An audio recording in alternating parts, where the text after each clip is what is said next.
Mapagpalang araw po muli sa ating lahat. At dahil po 45 days na yung nakalipas ng pagpa-harvest ko nung nakaraan, ako po ay nagpapakawit na pong muli ngayon. Ayan, sa mga hindi po nakakaalam, mas maganda pong pag-harvest ng nyug ay every 45 days. Ito po yung pinakamagaling na parakawit dito sa amin. Ang tataas po ng pinakawit nitong nyug. Ay, nahulog yung bunga ng mangga. Grabe, nakakatakot lumapit. Nagtatalsikan yung nyug. Hirap po yung mag-iipon ng nyug. Buti malinis po yung tinatalsikan ng mga nyug. Kitang kita kung nasaan yung nyug. Nahulog si bunga ng langka.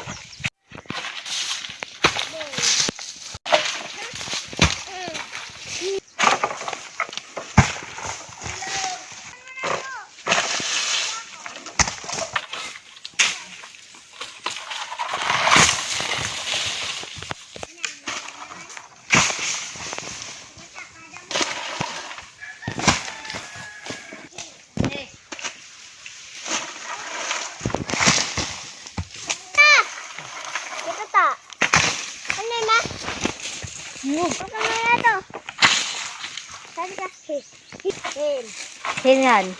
Hihan. Hihan. Hanyon! Hanyon! Hanyon!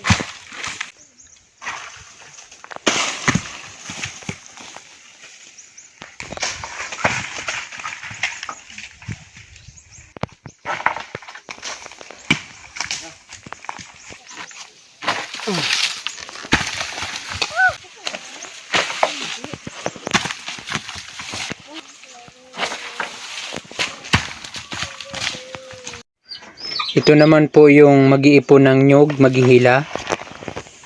Iniipon na po dito sa kuprahan para bunutan. Yan. Ang bilang po niyan ay pagka nabunutan na po lahat. Partida yung magbubunot. Iisa lang. Kukuprahin po ito. Ang bilog po dito, binibili rin yung bilog na nyug. Yung pagkatapos bunutan. Pwede na po yung pabili katulad po nito. Kaya lang po medyo lamang pa rin po pag kinupra. Yung po kasing bilog, ang price po dito sa amin ay 6 pesos po ang bawat kilo. Pagka kinupra naman po ay 36 po yung per kilo nya. Kaya lang po pag sa kupra naman po ay mataas po yung reseko. Dito po sa amin ang reseko po ng kupra ay 18%. Maganda na po yung luto nun.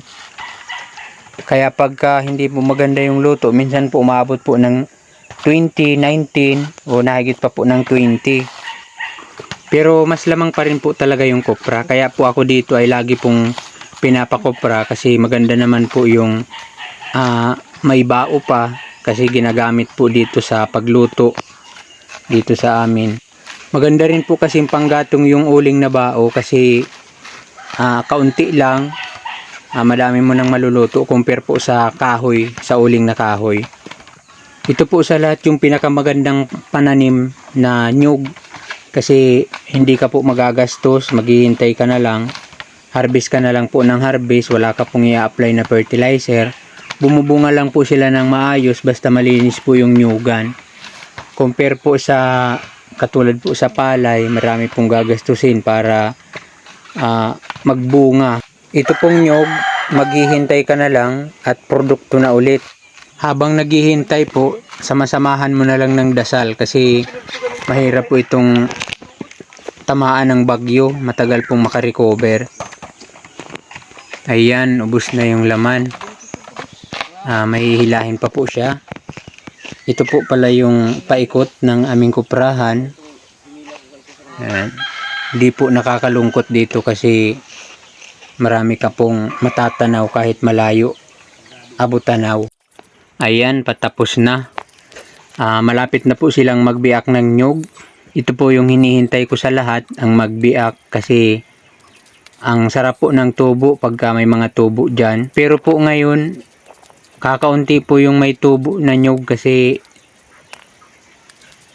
napansin ko po ang tagal po ng nyug na tumigas. Sabi po nung magkukupra ko, nung 45 days na po ay kakaunti pa po yung tigas ng nyug.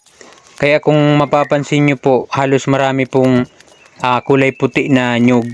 Yung may tubo po kasi kulay brown po yung kulay niya pagka natanggalan na ng bunot. Ayan, nagbibiyak na po ng nyug. Talagang binantayan ko po ay wala pong tubo na nakuha. Yan, nilalagay na po sa loob ng kuprahan yung biniak at kakamadahin pa po yan. Pagkatapos pong kamadahin lahat ay gagatungan na po siya.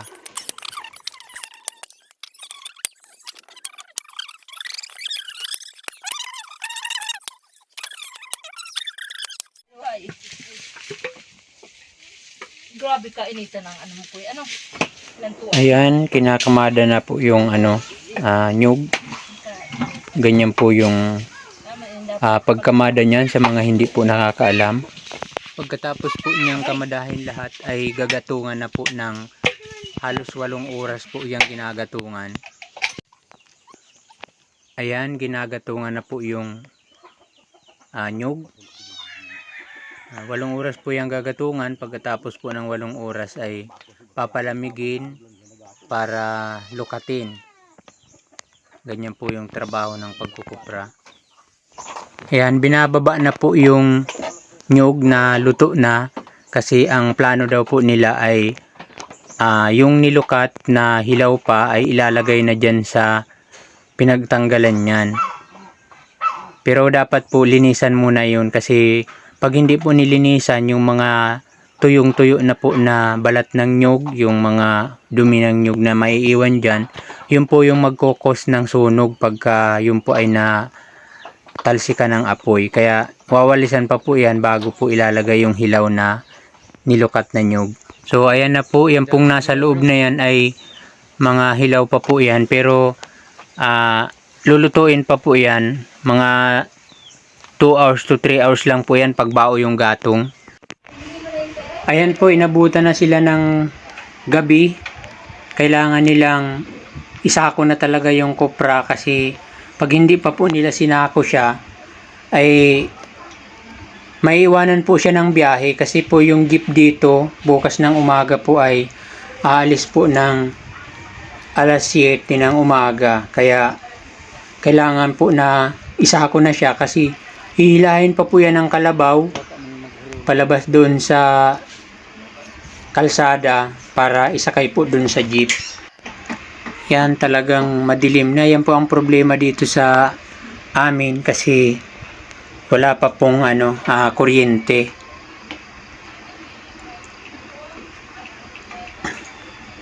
So yan po yung pinakang last na ginagawa sa pagkukupra. Titimbang na po yan. So hanggang dito na lang po. Maraming salamat pong muli sa inyong panonood. More power po. God bless.